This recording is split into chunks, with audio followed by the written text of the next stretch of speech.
Let's open our Bibles tonight to the book of Esther, chapter 4. We'll begin reading with verse 1. When Mordecai perceived all that was done, Mordecai rent his clothes and put on sackcloth with ashes and went out into the midst of the city and cried with a loud and a bitter cry, and came even before the king's gate, for none might enter into the king's gate clothed with sackcloth. And in every province wheresoever the king's commandment and his decree came, there was great mourning among the Jews, and fasting and weeping and wailing, and many lay in sackcloth and ashes. So Esther's maids came, and her chamberlain came and told it her, that is, about Mordecai. Then was the queen exceedingly grieved, and she sent raiment to clothe Mordecai, and to take away his sackcloth from him, but he received them not. Then called Esther for Hatash, one of the king's chamberlains, whom he had appointed to attend upon her, and gave him a commandment to Mordecai to know what it was and why it was. So Hatash went forth to Mordecai unto the street of the city, which was before the king's gate. And Mordecai told him of all that had happened unto him, and of the sum of the money that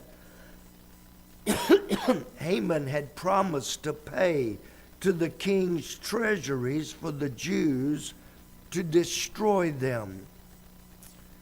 He also gave the copy of the writing of the decree that was given in Shushan to destroy them, to show it unto Esther, and declare it unto her, and to charge her that she should go in unto the king to make supplication unto him, and to make request before him for her people.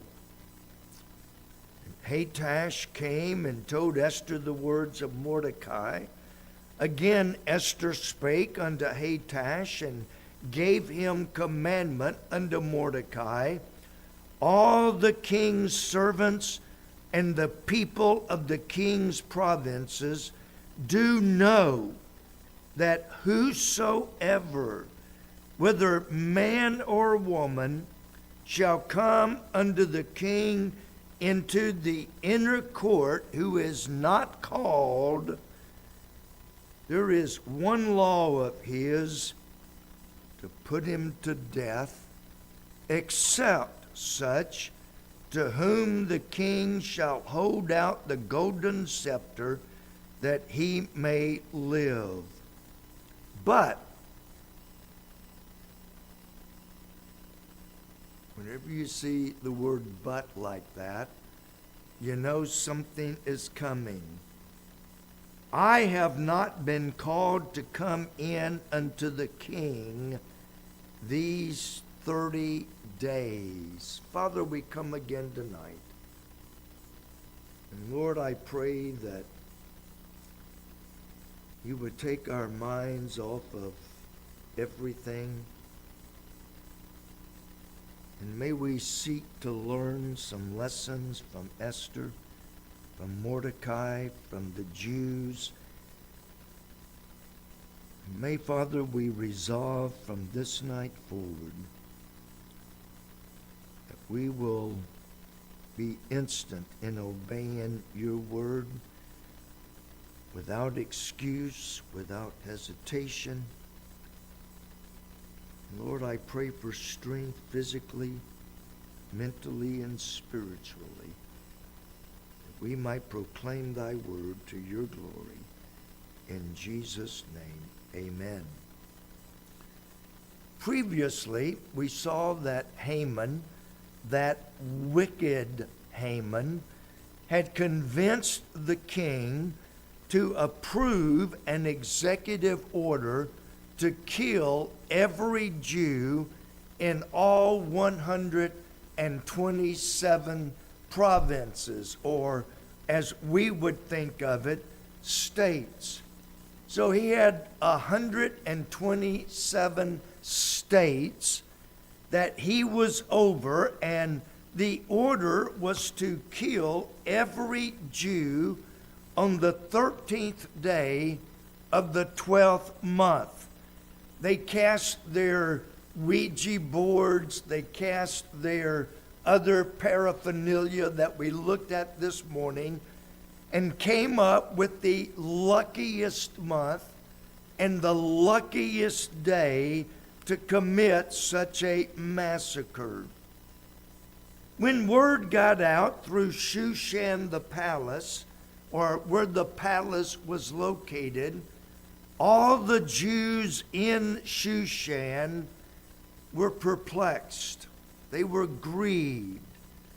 We saw that while the city is in mourning and grieving, Haman and the king went about, had a nice sit down together, had a nice drink together, while all the rest of the city is grieving. Tonight, we're going to look at Mordecai, first of all. Then we will look briefly at the multitude, the masses of people throughout all 127 provinces. Then we will look primarily at Esther. Look at what she did, what she didn't do, and then how she tried to make excuses not to do what needed to be done. First of all, notice Mordecai. Says in verse 1, he rent his clothes. Now, obviously, we don't do that today. You know, we wear different kinds of clothes than they did. You know, pretty much everybody wore robes, and they were much easier to rip open and then sew back if need be later. But they were much easier to rip their robe and strip off their robe. So he ripped his robe, rent his clothes, put on sackcloth, and the closest thing that I could think of, and unless you were raised on a farm, you would know, and I know, but some of you may not. The closest I could think of was an old corn sack. How many of you know what I'm talking about, a corn sack? Wow, more than I thought. Okay, you're awfully young to know about a corn sack. But that's what Mom fed. Mom had chickens. She would go to the co-op, buy 100 pounds of corn, and it came in this burlap sack type thing. He put that on along with ashes to show the intensity of the grief that he felt. Renting your clothes would show grief. Putting on sackcloth would show grief. Putting ashes on you would show grief. And when you put them all three together, it shows that he was suffering intense grief. Then he went into the midst of the city. Now remember what I said several weeks ago? He was one of the king's guards.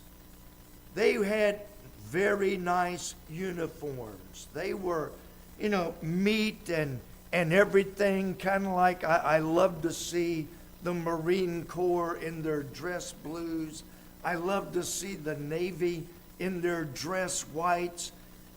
Beautiful, beautiful. Somehow or another, the Army didn't have anything that dressy when I grew up around them. But to see him rip off his uniform, strip off his uniform, put on a burlap sack, and cover himself with ashes would have been a lot. But more than that, he went out into the city where everybody could see him, and then he cried with a loud and bitter cry. Have you ever heard someone crying so loud that you could hear them for blocks and blocks away? I remember one of the first funerals that I ever had. The lady at the funeral home, I had got to know the owner. He called me one day, said, I've got a family here. They don't belong to any church. They don't attend any church. But they want a minister to conduct the funeral of the husband and father. And he said, would you mind just preaching a funeral for somebody you don't know? I did that quite a bit later. But I get there, I always go to the viewing to meet the family, kind of get to know a little bit about the dead person. And at the viewing, one of his daughters was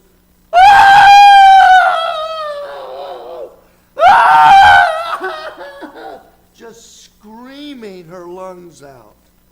And she actually went up to the casket and tried to climb into the casket to hug her dad one last time.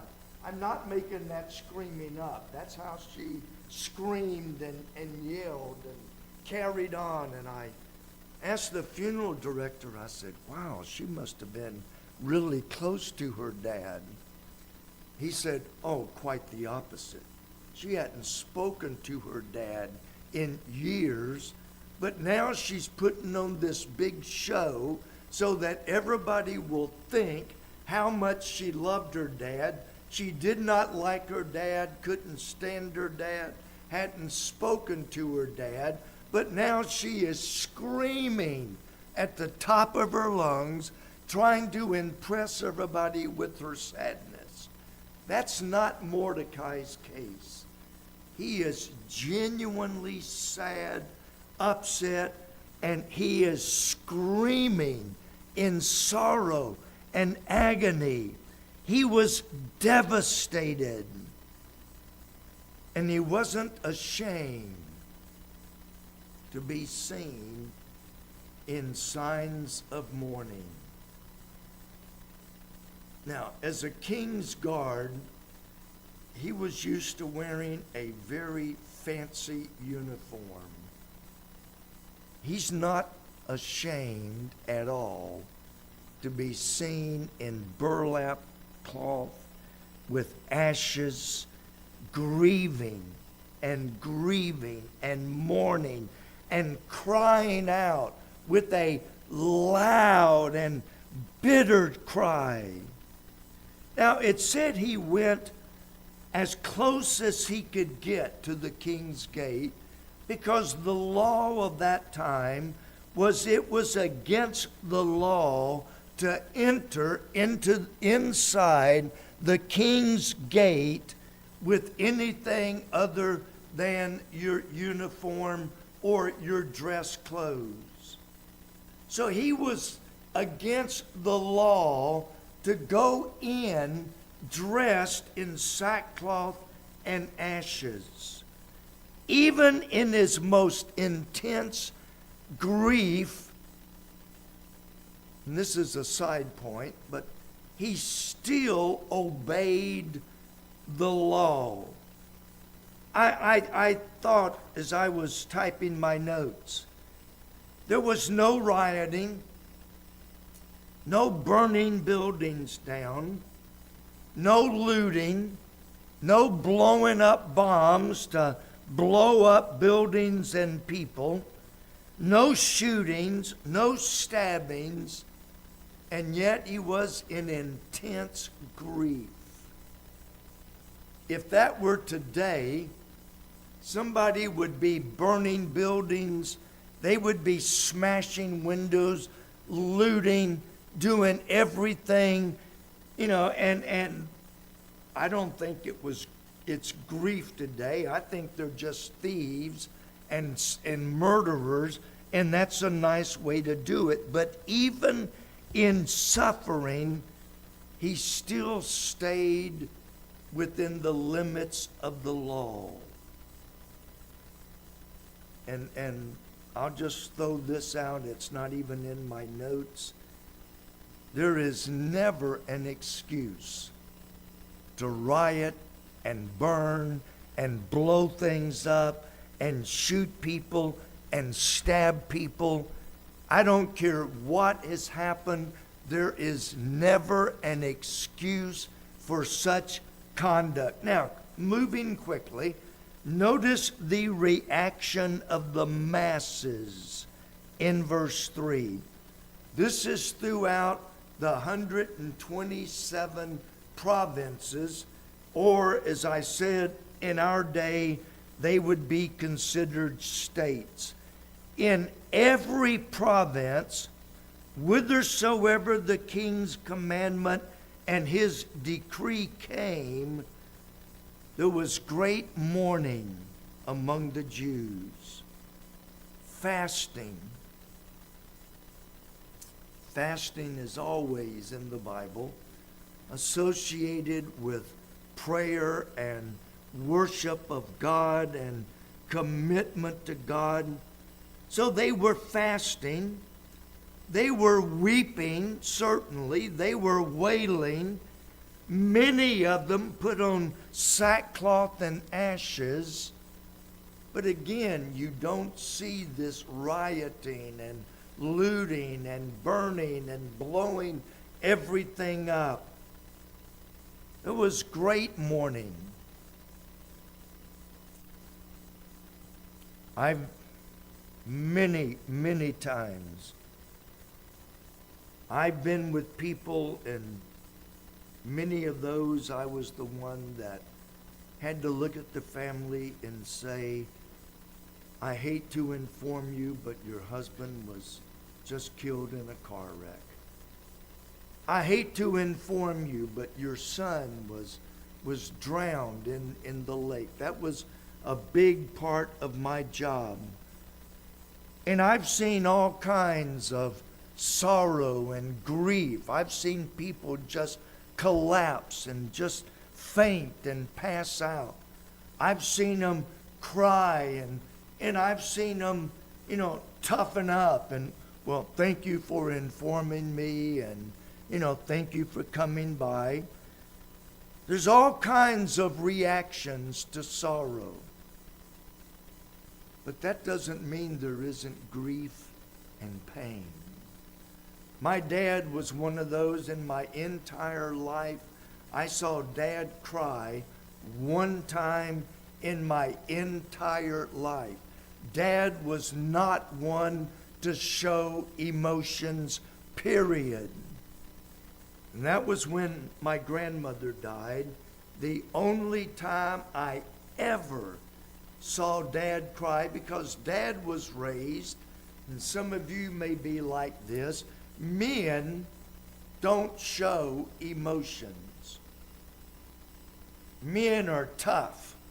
Men suck it up. These people, men, women, children, everybody, expressed great grief. But let's get on into Esther's reaction, because that's where the next page and a half of notes are. Notice in verse 4. Then called Esther for Hatash, one of the king's chamberlains, whom he had appointed to attend upon her, and gave him a commandment to Mordecai to know what it was Oh, wait a minute. Verse 4. I was reading verse 5. So Esther's maids and her chamberlains came and told it her, hey, Mordecai's down there. He's out in the street, ripped his uniform off, wearing a burlap sack, covered in ashes. He's down there weeping and wailing and crying. And so in verse 4, the queen was exceedingly grieved. Now, if you stop there, you miss the whole point. Well, she was grieving with the rest of them. She didn't even know about the decree yet. She doesn't learn about the decree until verse 7. So in verse 4, she does not know that the decree has been signed to kill the Jews. She doesn't know that yet. So why was she grieved? Well, it obviously was not because of the decree. She doesn't know about it. She didn't know about wicked Haman and his plotting yet. She wasn't grieving over Haman. The only thing in context, the only thing that fits the context is that she was grieved and she sent raiment to clothe Mordecai.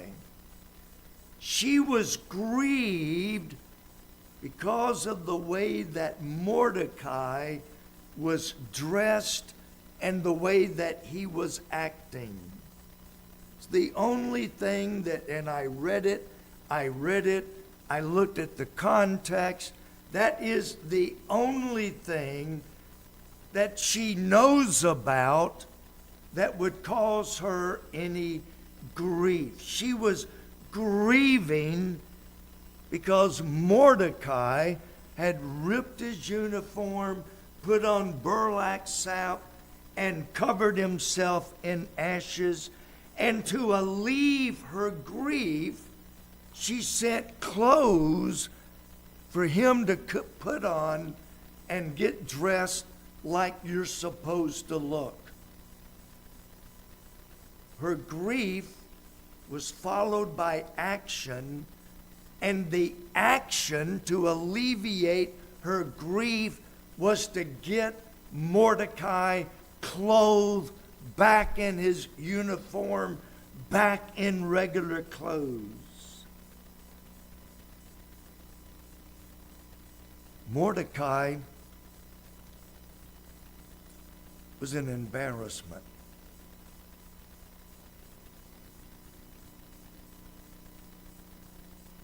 My wife is going to laugh. I just remembered Aunt Zoe. My wife, you don't know who? You never met Aunt Zoe? Oh my, oh my, oh my. Aunt Zoe was Dad's aunt, obviously. She was about 5 foot, weighed about 350. Didn't have a bit of couth in her body.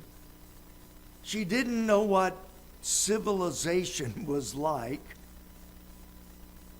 And whenever she would visit, she would always come to Bible Baptist Church. And when she walked in, I can't remember if Paul was her cousin or something related. She would waddle down the aisle as fast as she could, just running down the aisle. And, oh, Paul, I'm so glad to see you. And just make a big show. And Paul had some civilization. And he would turn 30 shades of red at her conduct. You know, I mean, you had to see Aunt Zoe running down the aisle to really appreciate that scene. Esther is the queen. By now, people have figured out Mordecai is related to Esther. Mordecai raised Esther. And so to see Mordecai behaving in an embarrassing way, she was grieved because of the way he was dressed and the way that he was acting. He was an embarrassment. It was only after he refused the clothes that then she sent and said, "What's going on?" Not first. First thing she did was, "Let's get you dressed." When he refused, then she said, "What's going on?" And he sent word back, "This is the law that Haman has written in your husband's name. This is the law to kill every Jew. This is the law that every bit of your family is going to be massacred." And he gave her a copy of the decree so that she could read it and understand it for herself. Then Mordecai, in so many words, said, "Esther, you need to go into the king's chamber and you need to make intercession on behalf of your people," in verse 8. He charged her, "You need to go into the king and make supplication and make request before him for your people." Esther, we have a problem. You need to take action. You need to step up to the plate. You need to get involved. You're the queen. You're the king's wife.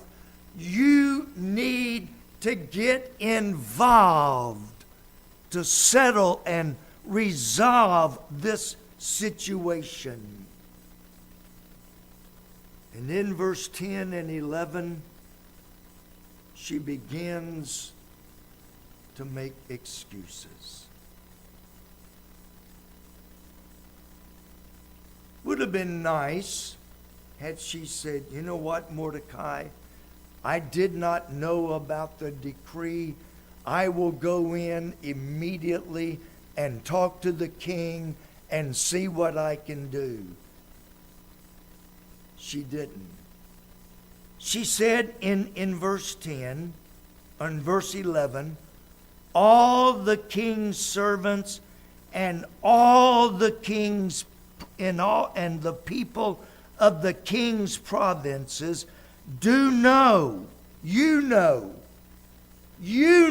everybody knows that whosoever, whether man or woman, shall come into the king's inner court who has not been invited, there is one law, and that is to put them to death.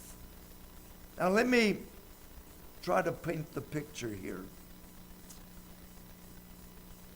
I'm in my private chambers, and it was large. It wasn't like a little bitty office like many offices. This was a large area. Standing by the door were two guards, one on each side. When that door opened and anybody, didn't matter, anybody stepped inside that door, the guards would first look at the king to see if he is going to hold out the golden scepter to them.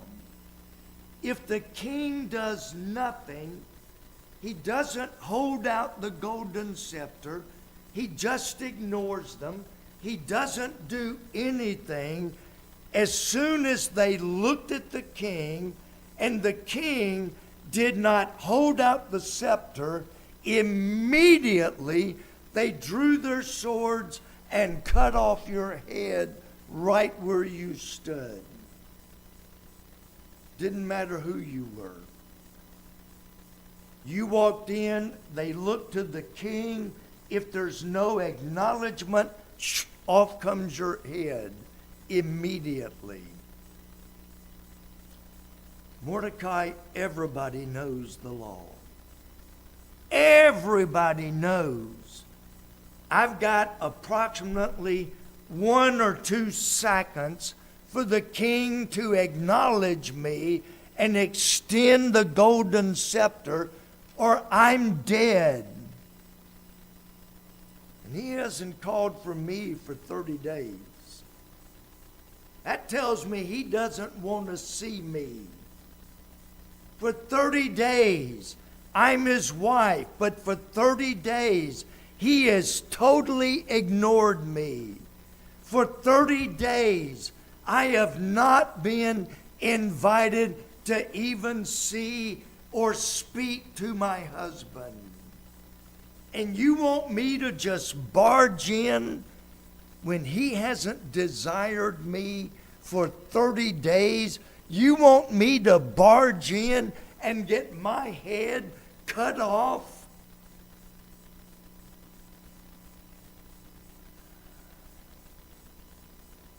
And besides, Mordecai, there's no hurry. The lot was cast in the first month. The lot ended up on the 12th month. We've got 11 and a half months to go. Let's don't do anything hasty. Let's don't overreact here. Why don't we wait? After all, we've got 11 months. Let's wait and see if the king will call me into his chambers, and then I can go in and I can talk to him. But why put my life at risk when there's no rush? We've got 11 whole months. Let's just wait and see how things turn out. I'll wait till the king comes out of seclusion, and then I can talk to him when it's safe and there's no danger involved. Now, I thought about this last week. And we can read Esther and we can think, oh, she must have been a terrible person. But I have found in my experiences that people today aren't really that much different. You see,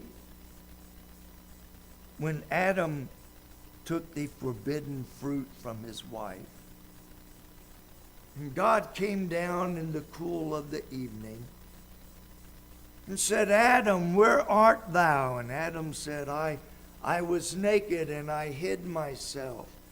Who told you you were naked? Have you eaten of that forbidden fruit? And Adam said,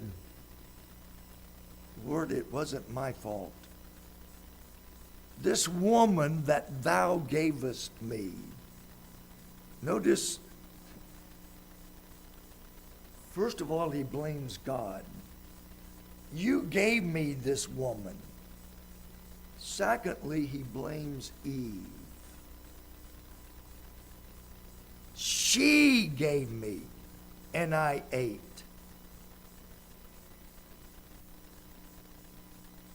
Eve, what about you? Well, wasn't my fault.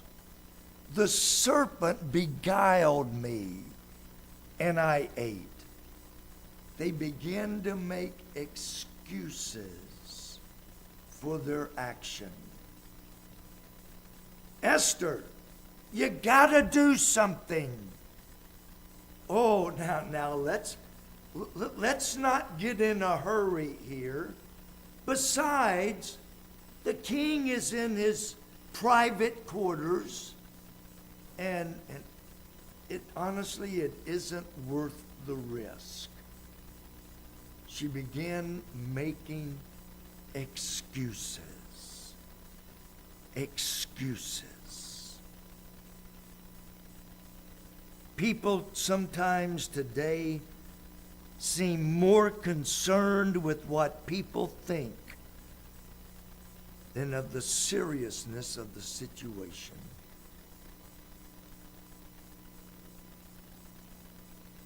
Why, if I told them what I believe, they might laugh at me. I've heard excuses just like that. Why, I could be laughed out of gym class. I could be laughed out of school. The professor could ridicule me in front of the whole class, and I would be seriously embarrassed. And what would people think of me? Mordecai, put some clothes on. You're embarrassing me. How many times do we not do something because we might get embarrassed? Or somebody might ridicule us or make fun of us. When called upon to do something specifically, we make excuses. You wouldn't believe. Well, some of you might. Your dad was a preacher. You might believe some of the excuses. But most people would not believe the excuses people make for skipping church.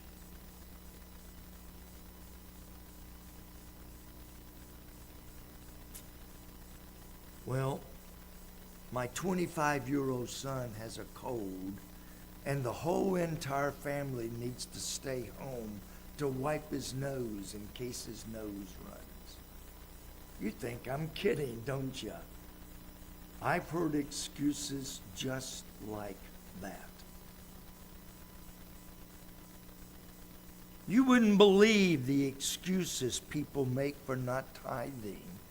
You know, that was ingrained in my brain from the moment I was born. You get paid before you do anything, before taxes, before anything. God gets a minimum 10%. Well, I can't afford it. I've said this, you can't afford not to.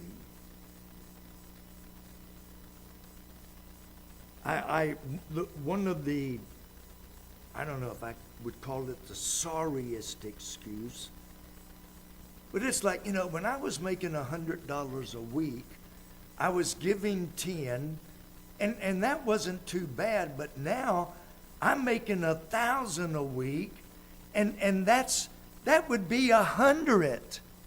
No, it's not 10 versus 100. It's 10%. If your tithe is 100, that means you're making tenfold what you were making when your tithe was 10. I remember one preacher said, you know what? I can't remember his name, but I'll think of it tomorrow. He said, I'm going to pray for you. I'm going to pray that God cuts your job and puts you back to the 100 a week so you can afford to tithe. I thought that was pretty good. Moving on. You wouldn't believe the excuses people give for not doing work that needs to be done. Who do you think cleans the building? I don't know. We just come in Sunday morning and it's clean. Who takes out the garbage? I don't know. We just come in and the garbage is gone.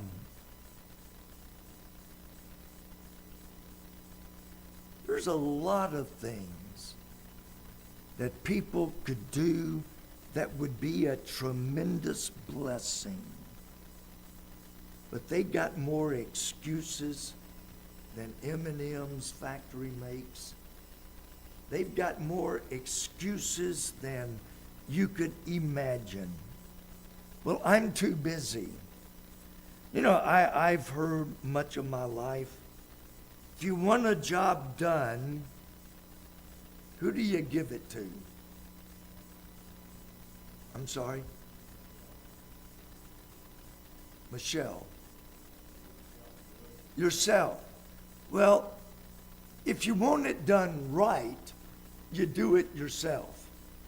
But if you want it done, give it to somebody that's busy. Has anybody heard that besides me? Am I the only one that, okay. Because busy people know how to get things done. Solomon said a lot about the lazy person. The lazy person is so lazy, he won't even put the spoon to his mouth. Honey, would you feed me? My arm hurts. I said, well, there's nothing for me to do. Give me your name. Tell me you're willing to work, and we'll find something for you to do. Well, it might cost me. And I'm not going to name names but we have a lot of people who buy things all the time, pay for it out of their own pocket, put it to church use, and never tell a soul that they bought it and paid for it themselves. I see a lot of it because I'm here, but, well, it might cost me. There are people who I don't know what they spend, but I know they buy a lot of things out of their own pocket, and yes, it costs. You know, my wife cost money. My kids cost money. You ever tried feeding 3 hungry teenage kids? I'm looking at you because I know you probably have.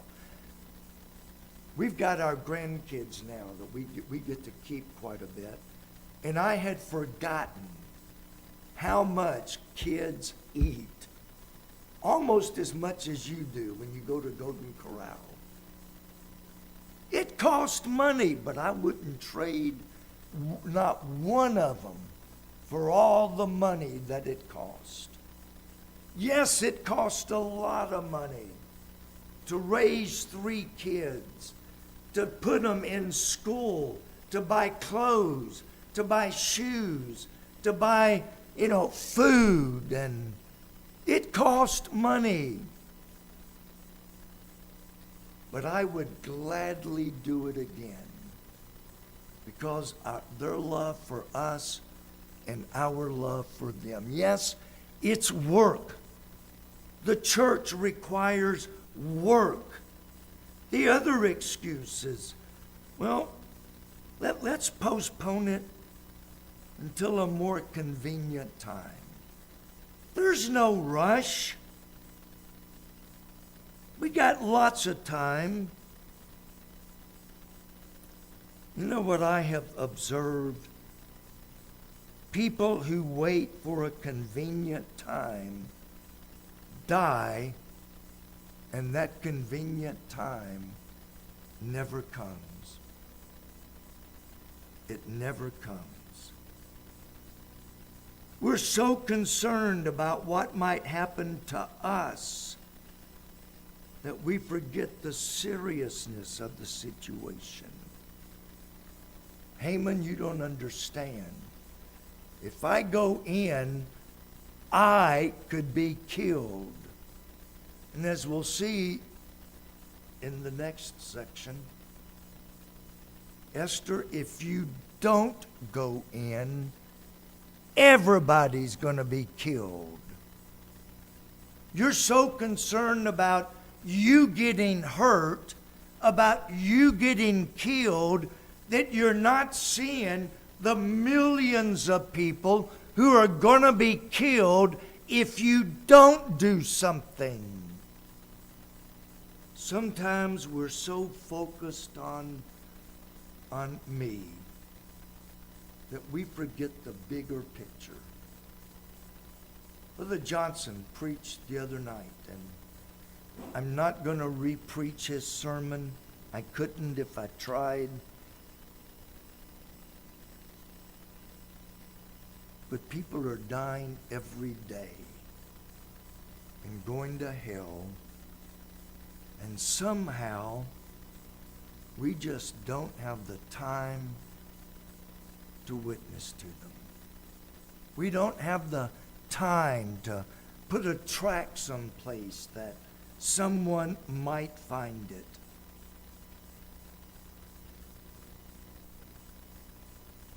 I heard on the radio this past week, every second, 24 hours a day, 7 days a week, 52 weeks out of the year, every second, 2 people die somewhere in the world. 2 people died. 2 people just died. 2 people just died. 2 people just died. For them, their time is up. Their time is over.